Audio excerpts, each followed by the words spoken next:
Les amis, aujourd'hui on va relever une expérience incroyable.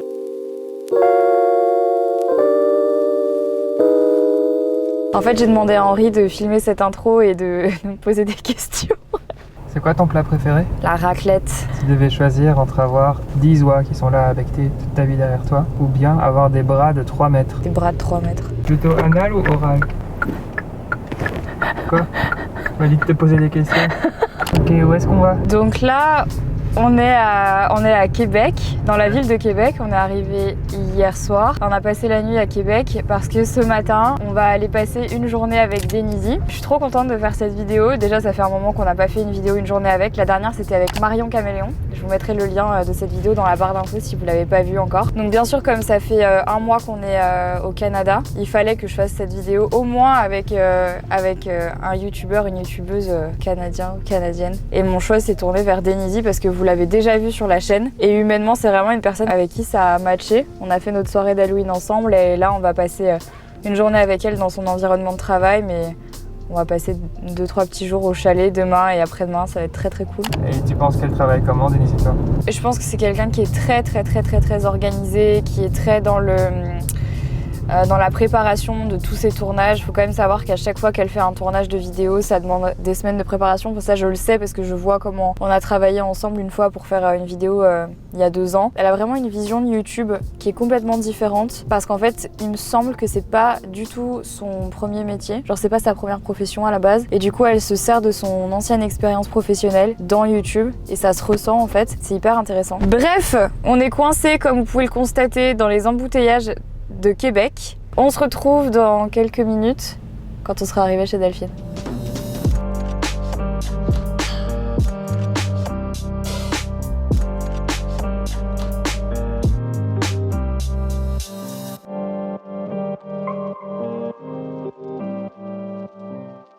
On vient d'arriver chez Delphine, donc bon, en vérité les amis, vous savez bien que ça fait déjà 20 minutes qu'on se parle, mais pour le bien de la vidéo, je voulais absolument vous montrer cette fabuleuse entrée.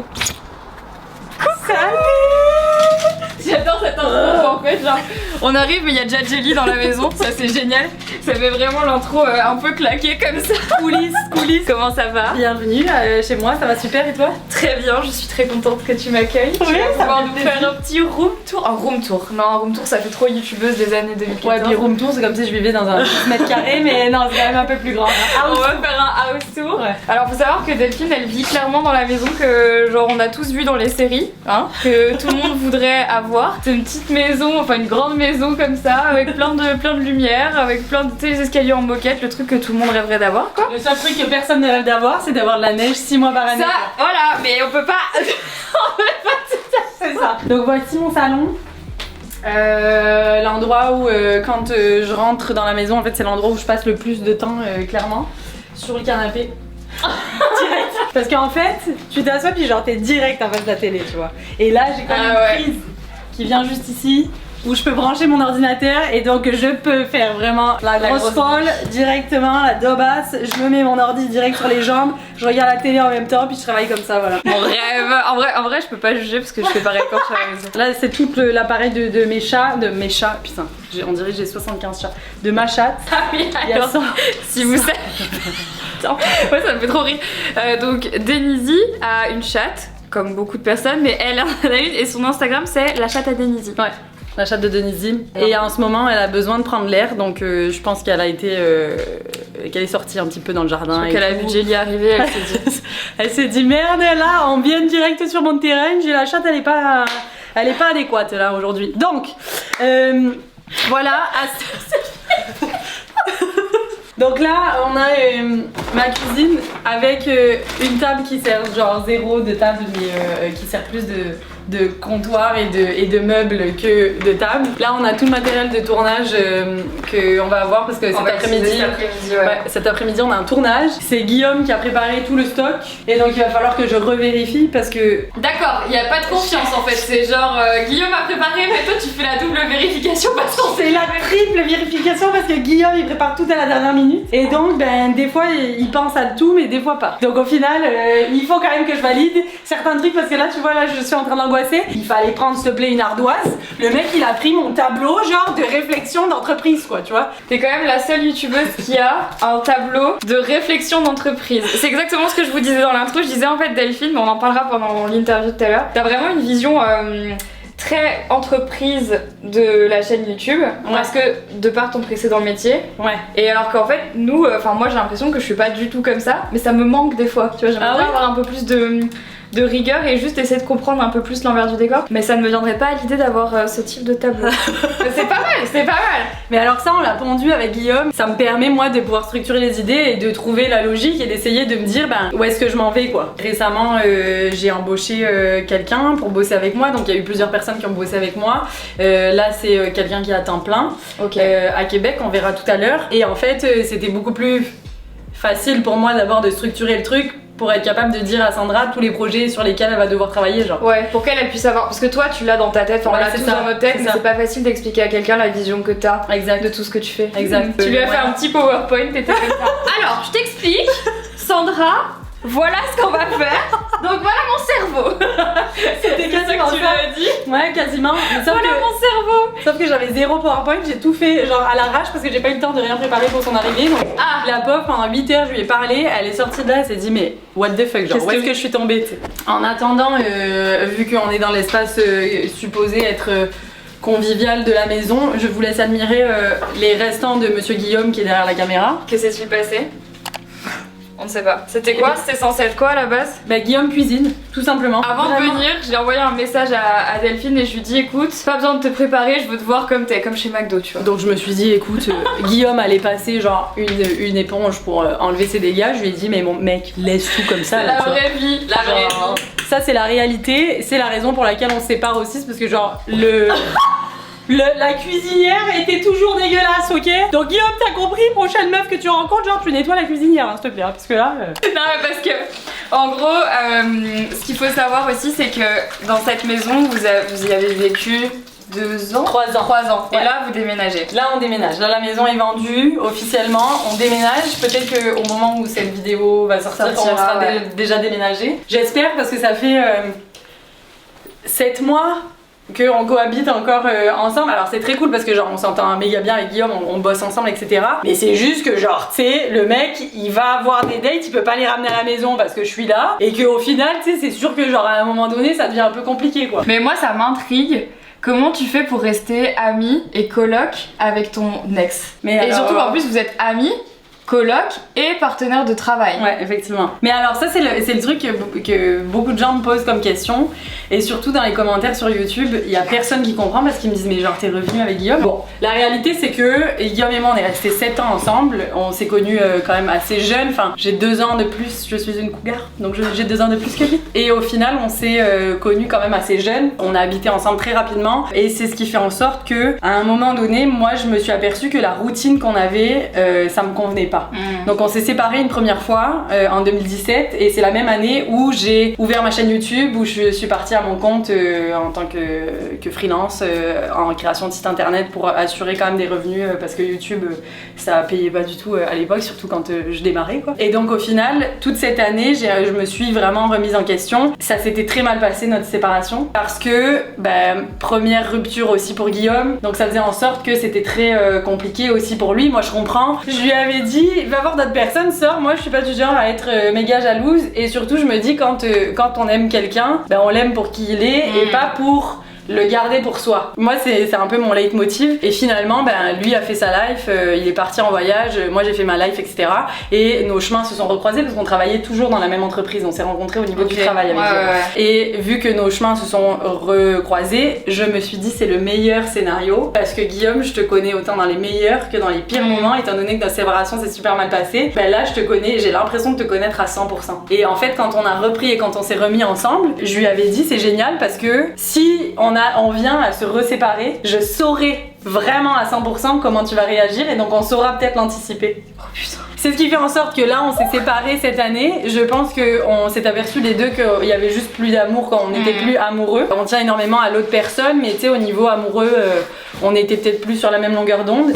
Et c'est ce qui fait en sorte que étant donné que ça je le savais moi comment il allait réagir et que lui savait comment moi j'allais réagir, bah j'ai l'impression qu'on a réussi à anticiper le fait que Guillaume, je sais que tu vas essayer de me faire chier sur l'argent parce que genre si je lui dois 40 $ de téléphone, et bah il va me le dire. Et donc au final, je règle ses factures et tout va bien aller, tu vois. Donc c'est comme ça qu'on a réussi à garder. En fait, le cette bien. vidéo, ça va devenir confession intime. Je n'étais pas prête. Moi, j'étais en mode une journée avec Denise, on se retrouve dans confession intime. Là, c'est ok, très bien, Il y a très lui bien. dans la face cachée de YouTube. Non, mais c'est génial, c'est parfait. Mais voilà. ce qui fait que vous arrivez encore à travailler ensemble aujourd'hui. Ouais. Qui fait que Guillaume est derrière la caméra aujourd'hui parce que je n'ai pas mon caméraman, j'ai pas de caméraman ici en au Canada, mais c'est ouf. Enfin, vraiment, avec Henri, on se disait, moi, je sais que j'aurai jamais la force. Ouais. Je dis tout dans les commentaires. Vraiment, ça m'intéresse de savoir. Parce que je pense qu'il y a très peu de gens qui ont la force de rester amis, collègues de travail et colocataires après une séparation. Tu sais, ça je le comprends vraiment. Le truc que j'arrive moins à comprendre, et je pense que là-dedans il y a une question d'ego, c'est que il y a beaucoup de personnes qui se disent ah non, moi être amie avec mon ex, etc. Je trouve que c'est dommage d'avoir aimé pendant des années une personne Ouais, et de la repousser et de la tèche de ta vie au complet, Ouais. alors que finalement cette personne-là a vraiment fait partie de ta vie. Donc c'est comme un peu essayer d'effacer des souvenirs qui finalement bah, sont quand même là et qui sont infaçables. Donc tu sais, pour moi je me dis bah, juste de réaliser le fait qu'on n'est plus sur la même longueur d'onde et qu'on ne partage plus les mêmes ambitions personnelles, mais qu'au niveau professionnel si ça va bien et que tu sais que lui va avoir la liberté, que moi je peux avoir ma liberté, qu'on est heureux comme ça, bah, je verrais pas pourquoi on devrait se déchirer quand il y a des séparations. Vous êtes trop mature pour moi. Mais mon merveilleux garde-manger, mais attention, il faut que je te montre ça, je suis fan de Non, jeux mais- de société. Non, mais c'est ce qu'on va faire tout l'après-midi en fait. Ouais. Qui est Oh là. là là, ah ouais, le tabou, le. C'est quoi Mysterium? Ah mais c'est trop cool, on va l'essayer. Mysterium, c'est un jeu un peu de mystère où ça parle de médium, Ah ouais. de voyance, mais c'est un jeu basé sur la médiumnité, mais Ah on ouais. n'a pas besoin d'être médium pour voilà, mais Tout le en monde est gros, médium, quoi. en gros c'est qu'il y a quelqu'un qui envoie des visions, il y a quelqu'un qui est décédé qui envoie des visions, Ouais. et les autres autour de la table qui sont des médiums doivent capter les visions pour essayer, c'est comme un Cluedo, pour Ah, c'est essayer comme un de Cluedo. trouver qui a tué la personne, avec quel objet, dans quelle pièce, mais personne ne se parle.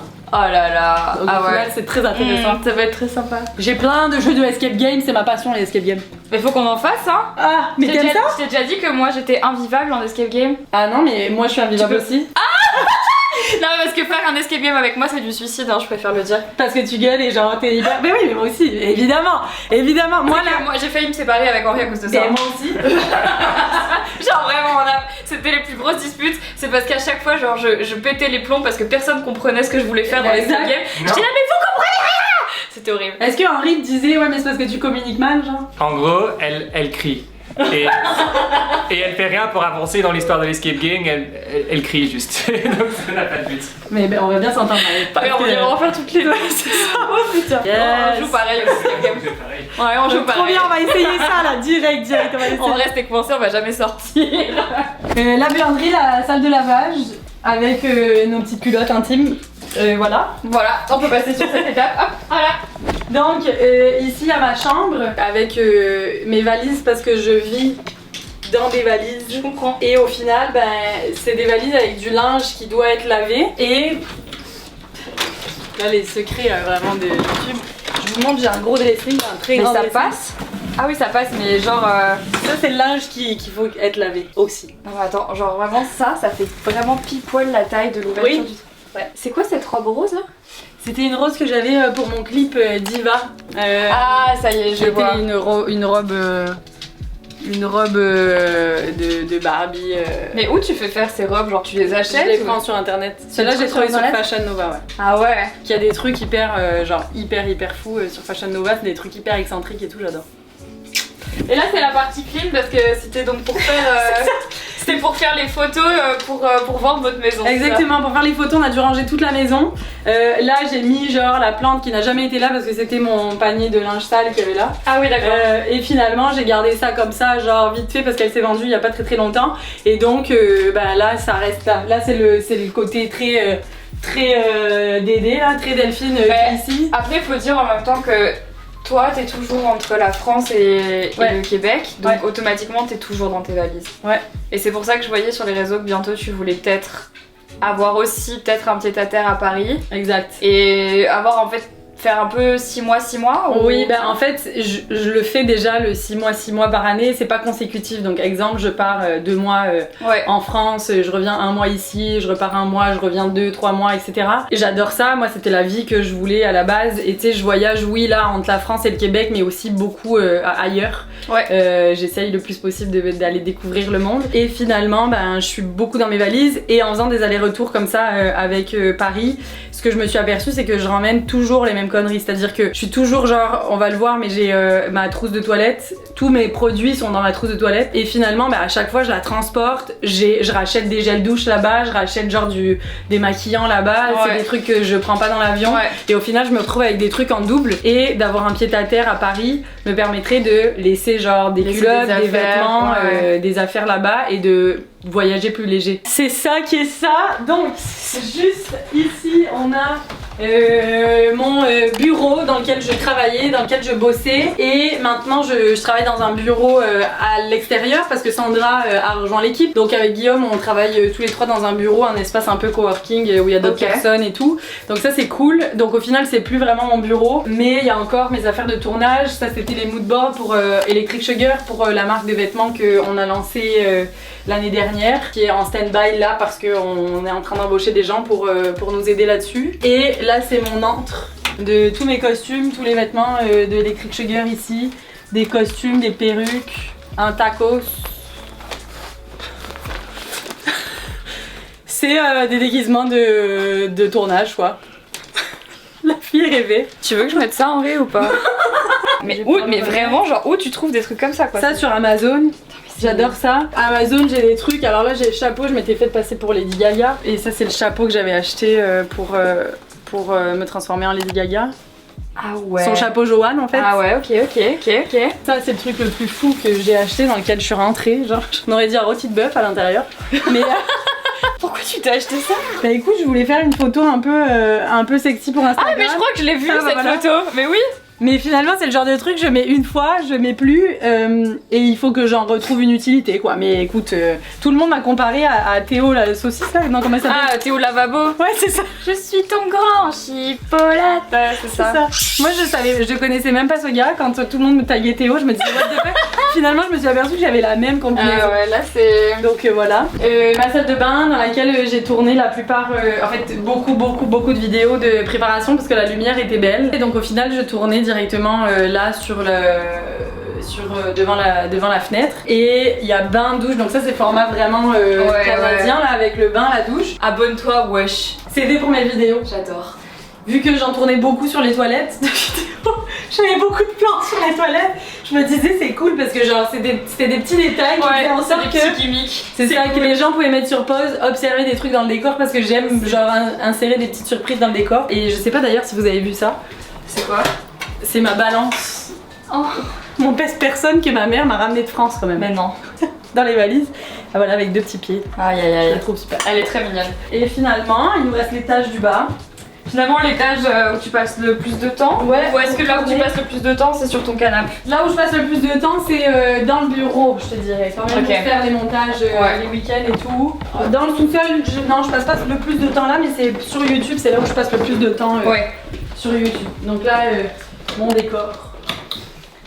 Donc là, c'est le décor de fond de tes vidéos. Ouais, c'est ça, avec la plante qui est extrêmement en bonne santé, qui a beaucoup de soleil et beaucoup de lumière. Il fait froid ici. Oui. Par rapport au reste de la maison. Exact, donc les maisons au Canada il y en a beaucoup qui sont en demi-sous-sol. Donc on peut le voir en fait avec ah oui, là. Donc là ouais, ça c'est très typique d'ici en fait. Ok. Le sol commence d'ici. Là on est vraiment dans la terre et donc l'été il fait vraiment frais, c'est cool parce que pour les canicules et tout c'est génial. L'hiver il fait très froid donc en fait il faut chauffer et quand on chauffe en bas ça fait monter la chaleur en haut. Ouais, ok. Voilà. Là c'est les instruments de musique de Guillaume qui est musicien aussi, donc qui adore jouer de la basse, de la guitare et tout. Et finalement, bon là il y a un petit truc de rang. Un petit truc de non rangement. mais là on connaît, on l'a tous hein, celui-là. C'est ça. Et là en fait on a tout rangé pour les photos, la visite. Pour la visite, ouais. Donc au final il faut qu'on aille après pour le tournage rechercher des trucs derrière. C'est Guillaume qui a tout rangé. Faut partir en expédition, genre tu mets ta lumière là et genre tu mets la lumière et le masque à gaz parce que genre on sait pas le nombre d'acariens qu'il doit avoir là-dedans. Ça c'est une chambre, c'est la chambre de Guillaume, c'est la chambre où Guillaume dort en ce moment. Moi, je Puis dors en haut, encore, mais- ça c'est vraiment impressionnant. Enfin, tu sais, on n'a pas du tout l'habitude de ça, que ce soit en France ou en Belgique, Ouais. comme ça, des demi-fenêtres en fait, et vraiment de la maison qui est pas plus en hauteur, mais plus en c'est bas. ça, Ouais, exact. c'est vraiment typique d'ici et des États-Unis aussi, je trouve. C'est quoi tous ces petits tous ces post-it? petits trucs. J'avais fait un mur où je voulais que chaque personne qui vienne chez moi Ouais. et qui voit ça pose une question qui mériterait d'avoir une réponse mais dont on n'a pas forcément la réponse. Et donc ça permettait pour moi de réveiller la créativité des gens. Mais en les affichant là, ça fait en sorte que de temps en temps quand moi je passe, ça fait juste me déconnecter aussi. Puis ça fait en sorte que ça marque et s'affiche quelque chose dans le temps de la visite que les gens avaient. Donc exemple des questions qui mériteraient d'avoir une réponse. À quoi correspond l'infini? Ouais, après il y en a une qui est plus futile et ça fait plaisir. Pourquoi les chats puent autant du cul? Voilà. J'adore. C'est une vraie question. Oui. Marie, tu peux écrire avec la couleur que tu veux. C'est la déprime. Qu'est-ce qu'il y a après la mort? Non, t'imagines, là c'est le pire truc. Là, tu pleures. Le noir. Si vous avez derrière les réponses et des hypothèses, faut N'hésitez les pas. écrire en Qu'y commentaire. a-t-il après la mort? Non mais vraiment, pourquoi le ciel est bleu? En quelle année tout a commencé? C'est votre question. Qui a inventé les langues? Si l'on fait œil pour œil, comment serait tout le monde? Comment serait le monde? Et ben j'ai une vraie question, c'est drôle, on en a parlé hier avec Henri où genre il a un de ses potes qui disait que qu'est-ce qui se passerait si personne n'avait d'ego? Henri, faut venir écrire.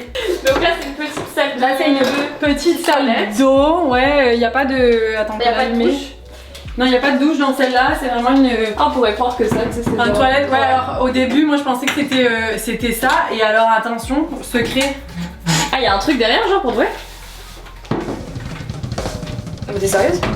Mais non. Le mur se déboîte, et en fait, c'est le lit de Guillaume. Non, je rigole. Attends, ils t'ont vendu ça comme ça, genre avec ça, et ils t'ont dit voilà, c'est Ouais, comme ça. c'est le chauffe-eau, donc c'est le cumulus. Et ils le cachent avec Et ça. en fait, il le cache avec ça. Après, il y a des voisins probablement qui ont fait un truc un peu plus beau. Là, c'était déjà là, genre, tu sais, moi je voulais pas m'emmerder trop. Ouais, Donc au final, je on a t'ai dit, laissé ça vas-y, comme ça. c'est. En vrai, c'est ingénieux.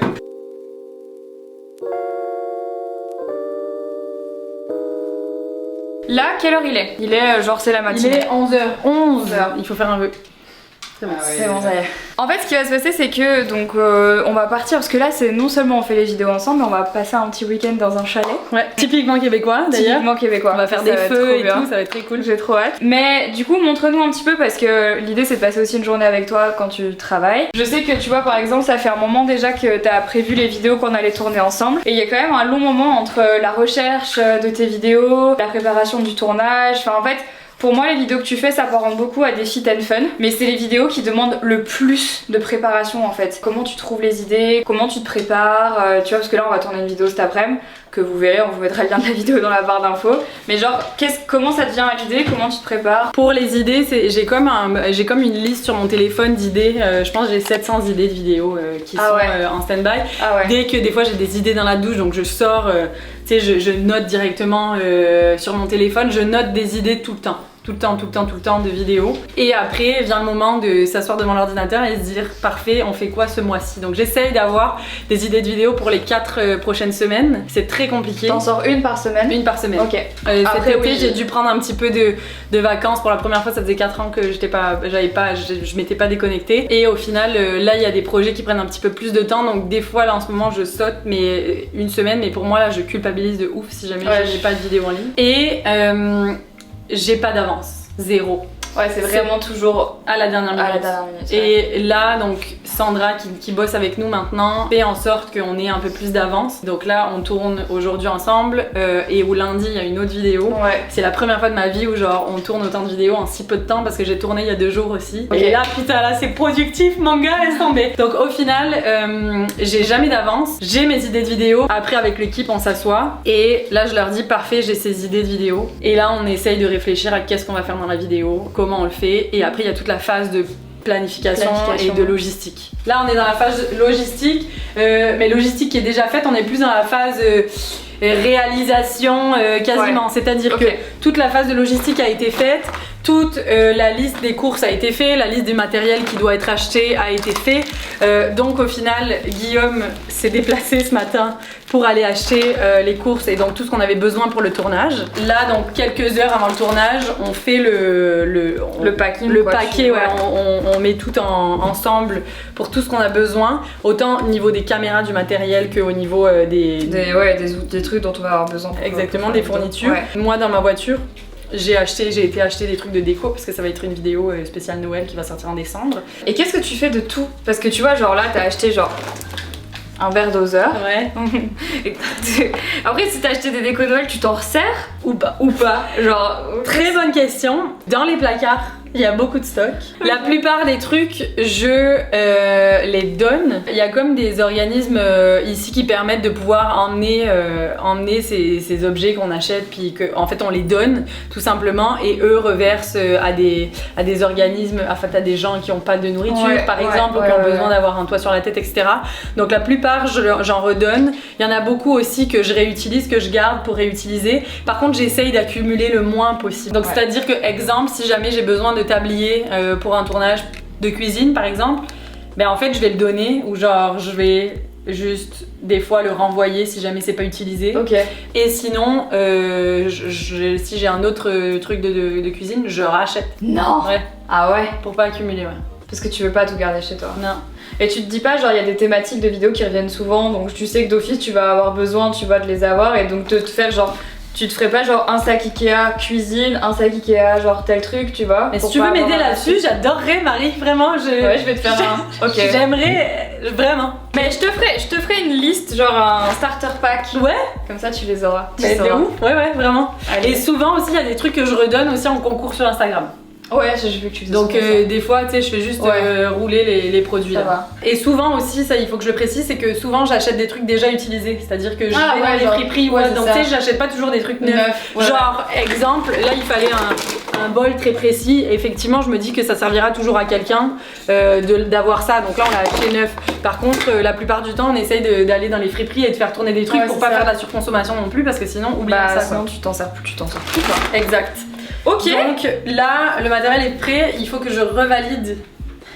Si tout est là pour la recette et pour le truc.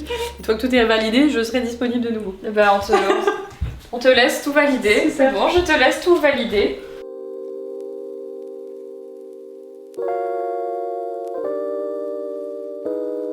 Marie, là on est dans mon bureau, en fait, dans mon espace de coworking. Donc il y a plusieurs personnes qui travaillent à leur compte et qui peuvent venir. Et moi j'ai un bureau mensuel qui m'est assigné avec Sandra qui travaille avec moi, qu'on va voir juste là. Et au final, je te fais découvrir ça, tu vas voir. Il y a l'espace cuisine avec là où on peut manger, etc.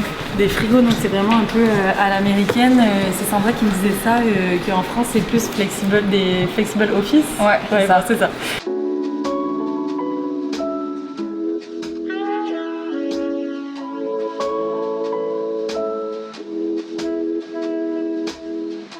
Il existe des points énergétiques sur Terre, je sais pas si tu sais, mais qui font en sorte que finalement ça attire genre énormément d'énergie. Ici c'en est un, il y a eu énormément de voitures, il y en a eu 2 ou 3 qui sont rentrées dans les fenêtres.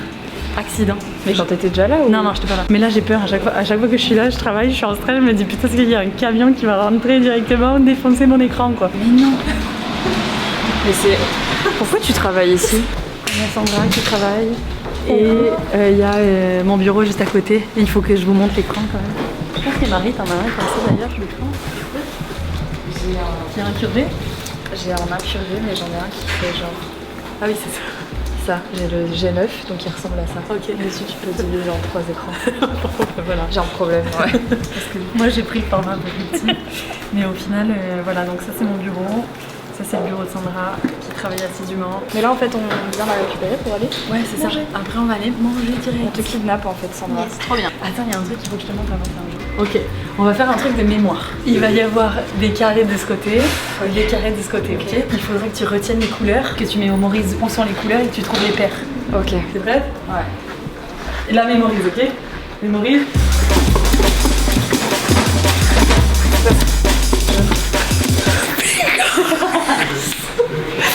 On recommence, je vais voir Blanche.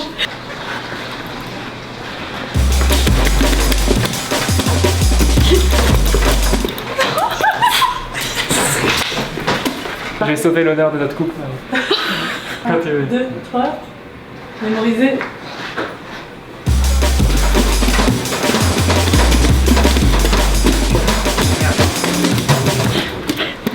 Henri, t'es... Il y en a un autre, il y a un autre mode. C'est pas un truc de mémorisation, c'est un truc de réflexe. Donc c'est-à-dire que dès que ça s'allume, il faut cliquer. C'est bon? T'es prêt? Tu dois juste appuyer un peu. Putain là, il faut que j'y aille. Vas-y. Vas-y, faut pas lâcher. Putain, ça nique les bras. Ah, j'ai mal au bras. Tu veux faire ton workout? C'est bon, t'as pas besoin. 130. C'est bon, on est pas si loin quand même.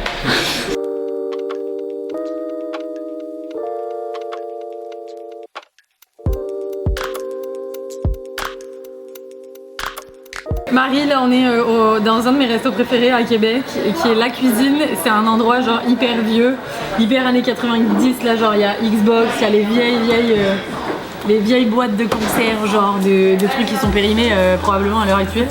Mais au final, l'ambiance elle est tellement particulière et tellement bizarre que genre j'adore ça. Et en fait, il y a vraiment une cuisine avec vraiment des gens et une cuisinière qui cuisine comme dans la cuisine, donc on se croirait chez quelqu'un. Donc ça, j'adore. Ouais, c'est le principe de cuisine et de cuisinier, il y a de ça dans pas mal de restos. N'écoute pas ce qu'il dit. N'écoute pas ce qu'il dit. C'est totalement pas, Henri, effectivement. Et donc il y a Sandra qui est avec nous, qui travaille avec moi et qui m'aide dans toute la planification finalement de projets et de tournage et dans tout ce qui est organisation de tournage, logistique. C'est elle qui gère à 100% toute la faisabilité des tournages. C'est-à-dire si on doit avoir un lieu en particulier, si on doit avoir du matériel en particulier, etc. Bah, c'est Sandra qui gère tout ça. Donc là on mange et après on prend la voiture et on part au chalet pour filmer la vidéo. Ouais, on a un petit peu de retard sur l'horaire, mais ok, c'est pas grave. Il faut manger genre. C'est quoi ton ascendant encore? Rappelle-moi. Balance. Ah oui, oula. Allez, c'est bon. On va manger parce qu'on va se faire engueuler sinon.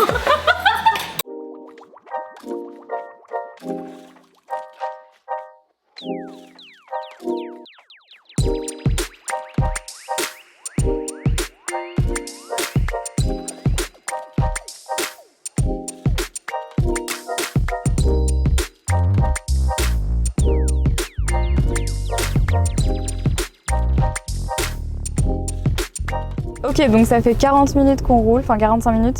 On vient d'arriver dans le chalet près du lac Sergent. C'est incroyable, regarde la maison. On vient d'arriver, du coup là on va tourner la vidéo avec Delphine. Enfin surtout déjà on va se poser, on va sortir Jelly, on va se... Ouais voilà quoi, on va se poser pour... Oui, là on peut plus.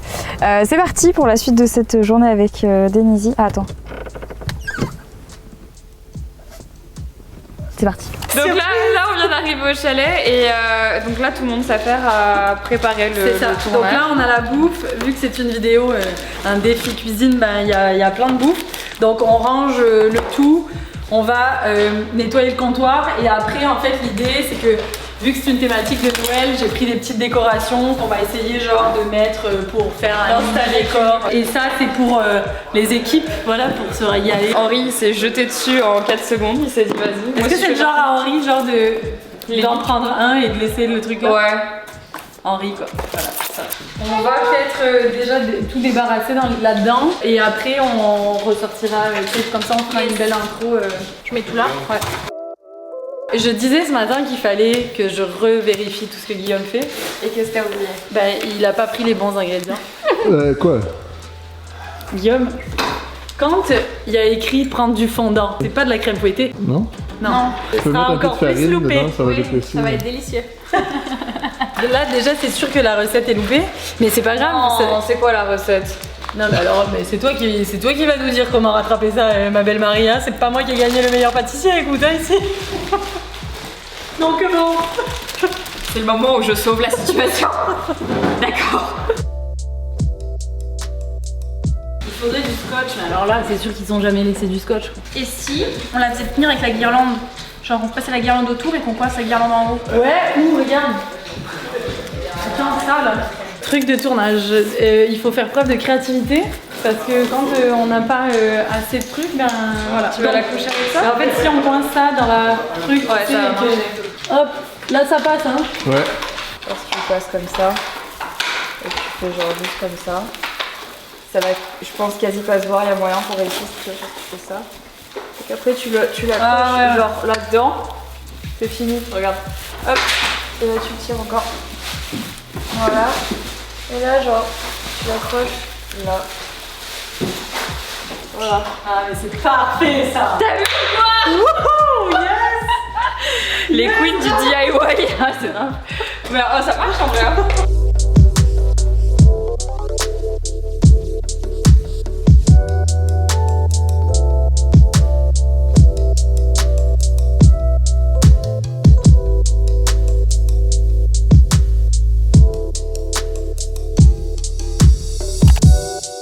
Là, il y a la lumière qui se tape dans le reflet. Première option, on s'en fout. Deuxième option que Marie a proposée, c'est qu'on met un drap de lit, genre sur le fond. Ça marche pas les draps de lit, mais ça. Troisième option que Marie a proposée, c'est qu'on prenne des tableaux, qu'on les retourne, puis genre qu'on les mette. Non mais écoute, regarde, ça c'est très bien. Ouais, déjà. La stratégie d'entreprise. Non, mais ça, tu peux. Voilà. C'est moche. Mais ça c'est Marie Lopez. Ça. Déjà c'est moche et en plus ça cache pas les lumières et c'est... Voilà, c'est bon. Ça c'est beaucoup mieux. Voilà, ça c'était l'option à Marie. C'est magnifique, ça C'est là. parfait. Mais non mais c'est laid. C'est moche. C'est dégueulasse. C'est là, Oh putain, donc voilà, ça c'est les backstage d'un tournage où tu dois juste être MacGyver et faire avec ce que t'as pas. Mais c'est le challenge. Vous assumerez pas les lumières, ou bien Bah si, là du coup on va les assumer parce qu'on bien a les pas mettre le plus choix. sur les côtés, quoi. Ah, mais attendez, on peut les mettre. Si on les met plus hautes. Voilà. Ah ouais. En vrai c'est le perchiste. Tout le long de la vidéo. On a grave des budgets aujourd'hui, on a embauché un perchiste spécial. Voilà. Non. You did not. Non. T'es sérieuse? Ici on fait pas les choses à moitié, ok? C'est cute. C'est ratatouille.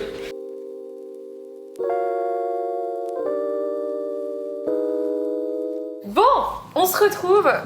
Yes. C'est 2 jours plus tard en fait, hein. Ça on l'a pas dit dans la vidéo. Du coup, à chaque fois que je fais vidéo une journée avec, je fais toujours une petite partie interview pour que les gens puissent apprendre à te connaître parce que donc il y a des gens qui regardent cette vidéo qui te connaissent, d'autres pas du tout. Ouais. Je voulais que tu nous expliques un petit peu ce qui t'est venu à l'idée quand tu t'es dit que t'allais commencer les vidéos sur YouTube parce que nous on en a parlé, je sais qu'à la base tu viens pas du tout de ce milieu-là. Non. Donc est-ce que tu peux nous raconter ton parcours et à quel moment tu t'es dit je me lance sur YouTube?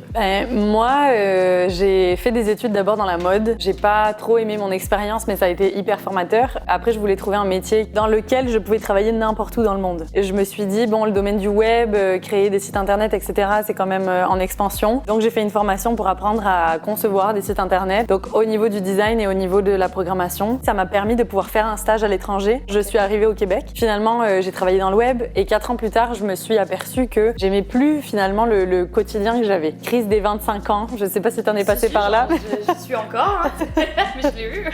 Et au final, grosse période de remise en question. Pour moi, je me voyais pas programmer des sites jusqu'à 50 ans. Je me voyais pas avoir ce genre de vie-là, à faire du 8 à 5 tous les jours et de devoir calculer finalement mes vacances annuelles parce que je voulais voyager partout dans le monde. Et je me suis rappelée de mon rêve que quand j'étais petite, qui était d'être comédienne. Et j'avais fait 10 ans de théâtre en France. Ah ok, Ouais. je savais pas ça. Ouais, Ok. j'avais fait 10 ans de théâtre, j'avais fait une école d'acteur aussi la même année, en fait l'année de ma crise des 25 ans, j'ai fait une école d'acteur à Québec. Et moi, mon rêve, c'était vraiment de pouvoir jouer dans des séries, dans des films et d'être comédienne. J'avais tenté les concours d'entrée au cours Florent à Paris. J'avais été présélectionnée donc au premier tour, deuxième tour, il y avait 3 tours au final, donc deuxième tour, j'ai pas été prise. Finalement, je me suis rendu compte que à chaque fois, il y avait comme des choses dans ma vie qui se dressaient comme des obstacles pour atteindre ce rêve. Et là, je me suis dit, c'est assez. Je vais essayer moi de forcer un peu mon destin et de provoquer le destin et de pouvoir essayer de réaliser mon rêve comme je peux. Sachant que j'étais à Québec, donc j'étais pas du tout à Hollywood, j'étais pas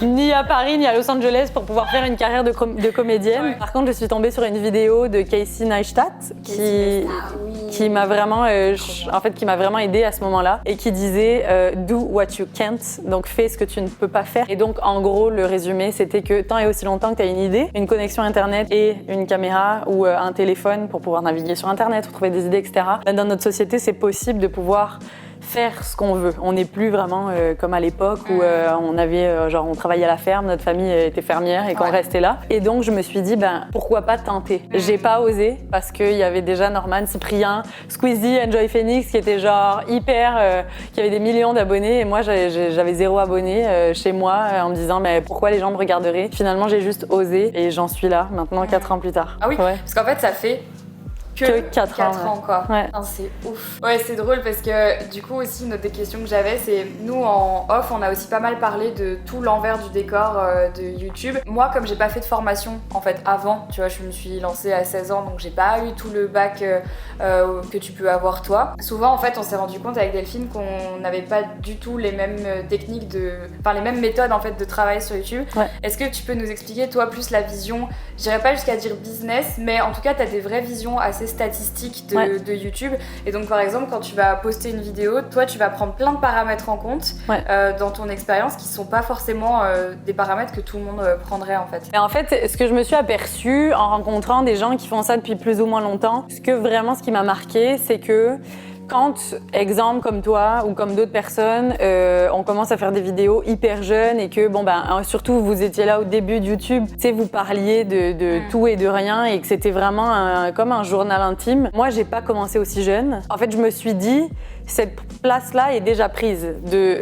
Moi, qu'est-ce que j'aurais à raconter? J'aurais plein de choses à raconter, mais pourquoi les gens m'écouteraient moi plutôt que d'autres personnes alors qu'il y a déjà eu cette phase un peu plus, tu sais, intimiste, on tourne dans sa chambre, au tout début, quoi. Et donc, moi, je me suis dit, pour arriver à me lancer, il faut que j'arrive à trouver un axe très particulier qui puisse se différencier d'autres types de formats, en essayant de trouver ma propre patte aussi, parce que YouTube, c'est incroyable au niveau de la créativité. Mais après, si on sort trop, en fait, c'est que si, en commençant, on sort trop des codes et qu'on offre quelque chose aux gens qui, tu sais, un format, genre, je sais pas, si je fais un long métrage sur YouTube, il y a peut-être personne qui va le regarder parce que les formats sont plus sur la télé, sur Netflix, enfin bref. Donc au final, il fallait respecter les codes de YouTube tout en faisant quelque chose de différent. Et donc, ce que j'avais fait, c'est que j'avais pris une formation, en fait, j'avais suivi une formation marketing digital qui me permettait de pouvoir finalement arriver à comprendre comment on pouvait bâtir une communauté et finalement comment on pouvait acquérir des clients. C'était vraiment une formation pour du e-commerce, donc pour vendre des produits en ligne. Donc ça avait rien à voir vraiment avec YouTube. Par contre, j'ai vraiment géré ce domaine-là comme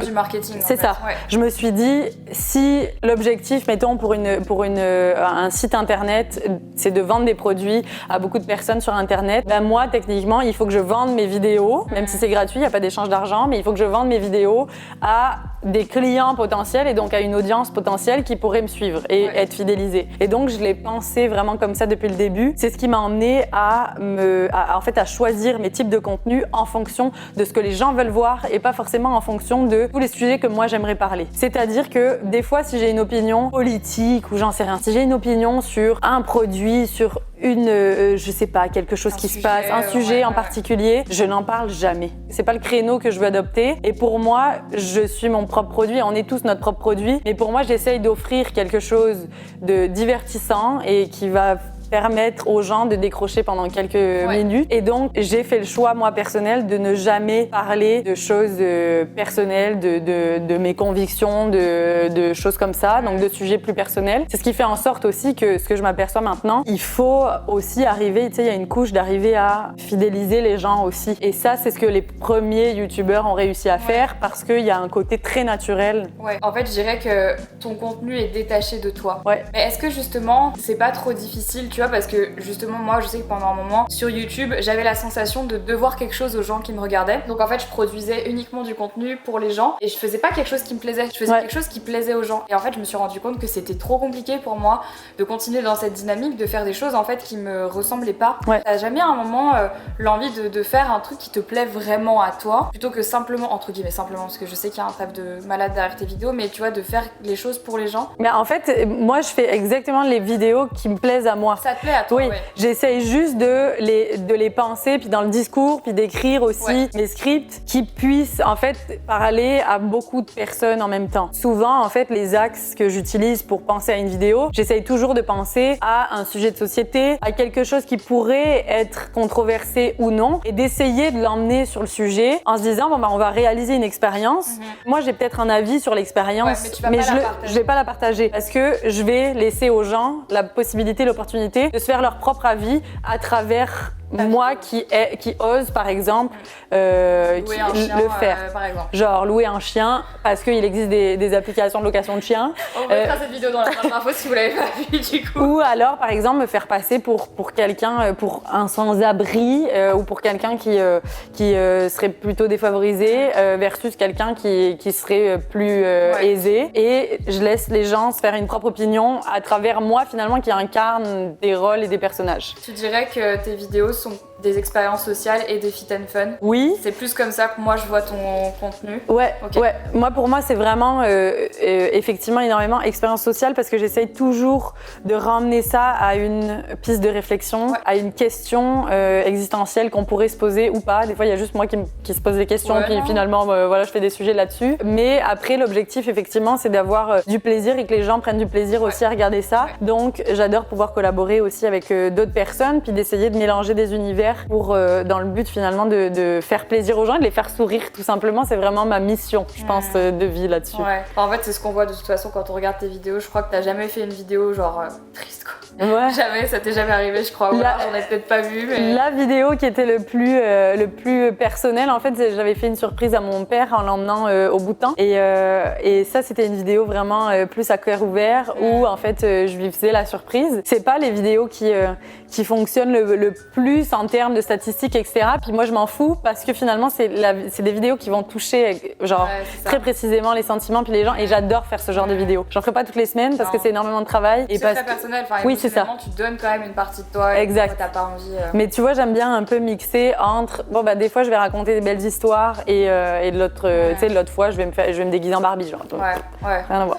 C'est pas trop compliqué pour toi d'évoluer en tant que Française sur YouTube au Québec. Alors oui, ça t'offre des perspectives de contenu complètement différentes de ce qu'on a l'habitude de voir parce que tu vois, bah, quand t'es français, tu fais des contenus en France globalement, toujours un petit peu avec les mêmes personnes, c'est toujours un peu les mêmes collabs. Mais toi, du coup, comme t'es ici au Québec, t'es quand même, on va dire, un peu, même très, enfin, finalement, t'es excentré de toute la communauté YouTube, France, etc. Est-ce que parfois t'as la sensation que ça te manque? Ou alors au contraire, t'es super bien loin de tout ça parce que c'est pas trop ton truc de te mélanger avec d'autres gens? Ou alors, genre, t'es ni l'un ni l'autre? Ben, très bonne question. Moi, donc j'ai commencé YouTube, j'habitais déjà au Québec. Là, ça fait 9 ans que j'habite au Québec. Et finalement, je m'aperçois que la plupart de mon audience est en France. C'est là où il y a en France et en Europe francophone, donc autant en Afrique du Nord que Belgique, Suisse, etc. Il y en a beaucoup aussi au Québec. Et en fait, je m'aperçois que le fait d'être là, présent et de revenir en France, déjà de 1, ça me permet de voir ma famille et ça me permet de pouvoir effectivement avoir des opportunités que j'aurais peut-être pas au Québec. Par exemple, de pouvoir rencontrer d'autres youtubeurs, de pouvoir faire plus de collaborations. Ça, c'est très intéressant. J'adore en faire des expériences sociale France versus Québec, de voir les différences de mentalité entre la France, entre le Canada, etc. C'est des choses que je trouve qui font partie d'une richesse que j'ai l'opportunité de pouvoir avoir. Si j'ai envie de faire un contenu où je dois aller en France très spécifiquement dans un lieu très précis parce qu'il y a des vieilles constructions ou autres, ben, je peux y aller. Et si j'ai besoin d'autres types de décors ou genre d'autres types de mentalité ou d'autres types de culture, j'ai aussi l'Amérique du Nord et j'ai aussi cette mentalité très nord-américaine. Donc ça, je trouve que c'est une richesse et je me sens pas trop excentrée parce que j'ai cette chance en tout cas de pouvoir revenir aussi longtemps. Aussi longtemps que je veux et aussi souvent que je veux, ce qui me permet de pouvoir bien faire la part des choses. Et petit secret, c'est quand même que quand je reviens au Québec, j'ai l'impression de rebalancer mon énergie. Donc quand je reviens en France, c'est toujours très métro boulot dodo, ça active, c'est très En plus, soit tu vas dans le sud de la France donc pour voir ta famille, et sinon tu vas à Paris pour bosser, quoi. Donc c'est très, tu sais, au niveau énergétique et au niveau énergique, bah tu sais, c'est très demandant. Et en fait, quand je reviens au Québec, je continue de travailler, mais ce que je veux dire, c'est que j'ai l'impression déjà là-bas juste d'être comme ok, ben il y a plus autant d'énergie autour, il y a plus autant de bruit autour. Et en fait là, je me concentre là pour trouver des nouvelles idées, travailler sur des nouveaux projets et voilà. Avant de commencer les vidéos vidéos sur YouTube, tu revenais combien de fois en France? 2 fois par an à peu près. Ouais. Parce que il y a 2 semaines de vacances. Et en fait, quand c'est on ça. travaille, il y a seulement 2 semaines de congés payés par année. Année, ouais. Mais là, depuis que t'as YouTube, tu reviens quoi? Je passe à peu près 6 mois par année Ouais. entre la France et le Québec. J'essaye C'est ça. d'alterner, ouais. Donc au final, ben, tu sais, c'est un bon équilibre, je trouve. Pour moi, je suis pas capable de rester en place. Pour moi, je veux visiter le monde au complet. Et de toute manière, je me verrais pas ne pas voyager et soit rester en France, soit rester au Québec, soit juste rester dans les 2 endroits aussi. C'est-à-dire que j'essaye de mettre et d'incruster dans mon horaire et dans mon emploi du temps d'autres pays à visiter et d'autres belles histoires à raconter autour du monde aussi. La seule chose dont on n'a pas parlé dans cette vidéo, c'est ta marque de vêtements. Ouais. On n'a pas eu l'occasion ni de voir l'envers du décor, ni même Ouais. trop de voir, enfin on les a un peu vus chez toi. Ouais. C'en est où? Tu peux nous en dire plus? C'était Ouais. quoi le projet à la base? Enfin moi j'ai envie de savoir parce que du coup maintenant que j'ai Honest Mind, genre j'ai envie, tu vois, ça m'intéresse. Donc raconte-nous un petit peu d'où ça vient cette idée. Alors, Electric Sugar a été lancé fin de l'année 2020. Moi, donc j'ai lancé ça avec Guillaume, qui bosse avec moi, et je voulais lancer ça un petit peu plus tard parce que j'avais déjà travaillé dans la mode et je savais ce que ça prenait au niveau créer une marque, faire des collections, etc., etc. Et Guillaume avait un aspect beaucoup plus analytique. Alors Guillaume est encore plus analytique que moi, donc il a l'aspect business très développé. Et en fait, Guillaume me disait on va le lancer plus tôt parce que au moins on sera capable de voir les retombées, si les gens aiment ça ou pas. La réalité, c'est que on a lancé donc Electric Sugar. Nous, on a nos sièges sociaux qui sont au Canada, on a du stock qui est en France. Ouais. Avec le Covid, il y a eu des problématiques qui se sont mises sur nos chemins, qui faisaient en sorte qu'on n'a pas pu recruter comme on voulait, qu'on n'a pas pu sortir le nombre de collections qu'on voulait non plus. Donc là, tout est en marche, tout est en route pour aller de l'avant et que ce soit hyper régulier. Et en fait, cette marque a été créée vraiment pour permettre aux gens de pouvoir vivre des expériences qu'ils n'auraient peut-être pas l'habitude de vivre. Donc, c'est-à-dire, on pense vraiment à pouvoir faire des voyages avec des clients, de pouvoir les emmener, tu sais, par exemple, de faire des concours avec des personnes qui n'ont pas la possibilité de pouvoir voyager. Par exemple, ou de prendre des vacances, d'offrir des concours et de lancer des concours pour offrir l'opportunité aux gens de pouvoir sortir de leur zone de confort. Et c'est vraiment l'objectif de la marque, c'est de pouvoir apporter un petit rayon de soleil le matin quand on se lève, autant dans des objets de décoration que sur des vêtements.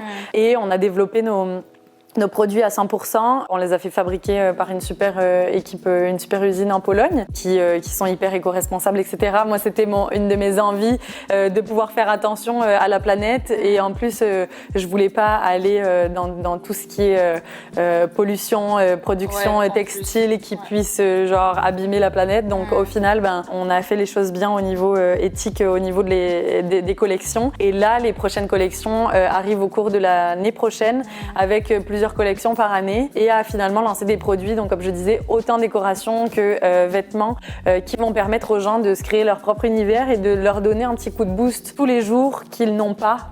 Peut-être, ou tu sais, des fois on se lève, on est démotivé, et là il y a des petits messages cachés, des petits dans les vêtements. des petites phrases de motivation qui vont faire en sorte que ça me tente pas, mais finalement je regarde ma manche puis il y a un petit truc qui me rappelle que finalement ça me donne le sourire et c'est cool quoi. Trop bien. Donc voilà l'objectif de la marque. Cool. Ouais. La dernière chose, c'est la question que j'ai l'impression que tout le monde pose en interview. En fait, c'est hyper déstabilisant parce que tu sais jamais quoi répondre. Combien tu gagnes? Si tu veux en parler, moi ça me pose pas de problème. Non, c'est où est-ce que tu te vois, en tout cas où est-ce que tu te vois dans 5 ans et est-ce que là tu vois, en fait ta carrière YouTube tu l'as commencé il y a seulement 4 ans. Moi ça fait 10 ans tu vois, donc quand on me demande où est-ce que tu seras dans 5 ans, pour être honnête je sais pas, mais je pense pas sur YouTube potentiellement. Toi, où tu seras dans 5 ans? Très bonne question. C'est une question que un de mes anciens boss, quand j'ai posé ma démission pour partir à mon compte, m'a posée et je lui ai dit je trouve que c'est la question la plus débile du monde à poser parce que... Je suis débile. Attends, je finis. Je lui ai dit je trouve que c'est la question la plus débile à poser parce que quoi qu'il arrive, on ne sera jamais à l'endroit où on a pensé et où on se serait vu dans 5 ans. vrai. Par contre, plus le temps avance et plus j'ai réalisé l'année dernière que il faut quand même se forcer à se projeter Obligé. parce que ça fait en sorte que c'est comme ça qu'on est capable de prendre des choix selon des visions qu'on aura eues. Et moi, je fais des vision boards. Moi aussi. Je fais des vision boards qui me permettent, pour ceux qui connaissent pas, c'est vraiment des tableaux d'inspiration qui permettent de pouvoir mettre des images qui nous inspirent et de pouvoir finalement mettre des petits objectifs en images pour nous aider à peut-être réaliser nos rêves. Et donc, je me suis rendu compte que de faire cet exercice à chaque fois de vision board me permettait personnellement de pouvoir vraiment accomplir certains buts que au quotidien je ne penserais pas. Ouais. Et donc, où est-ce que je me vois dans 5 ans? Je pourrais même te dire dans 10. C'est sûr que je me vois gérer une équipe autour de moi, motiver des gens et faire en sorte de changer le quotidien des personnes qui croisent mon chemin, d'essayer de toujours être dans le positif et pas le positif genre souriez à la vie parce que la vie va vous sourire, zéro, mais d'essayer finalement de renverser des fois des pensées. Des fois on pense Des croyances un peu limitantes, que tout le monde est contre nous ou que des fois on pense qu'il faudrait qu'on agisse de telle et telle manière parce que ça va aider les gens, mais en fait pour moi j'adore essayer de voir des autres façons de voir les problématiques, d'autres perceptions, et en fait là où je me vois dans 5 ans c'est de toujours kiffer ce que je fais, de voyager, d'avoir fait des rencontres de ouf. Je sais pas où est-ce que je serai sur Terre, je sais pas si je serai encore sur YouTube ou sur TikTok ou sur YouTube Shorts ou sur Instagram, peu importe, ou à Hollywood, rendu là. Mais pour moi, partager des belles histoires et pour moi, vivre des expériences incroyables. Je sais pas sous quelle forme ce sera, mais par contre, c'est ce que je veux faire de ma vie et que je n'arrêterai jamais de faire, je pense. Tu pourrais faire un TED Talk, ce serait la plus chose. Eh bien, merci, je pense t'avoir posé toutes les questions.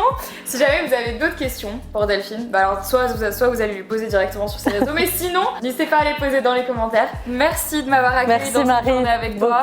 On a fait plein de vidéos sur la chaîne de Delphine aussi, on vous les mettra dans la barre d'infos. On a fait un challenge cuisine, c'est à voir. Et puis voilà, on fait plein d'énormes bisous. Merci d'avoir regardé cette vidéo jusqu'au bout. Merci Delphine pour ton accueil. Merci Marie, vraiment beaucoup. À très bientôt. Ciao. Bisous.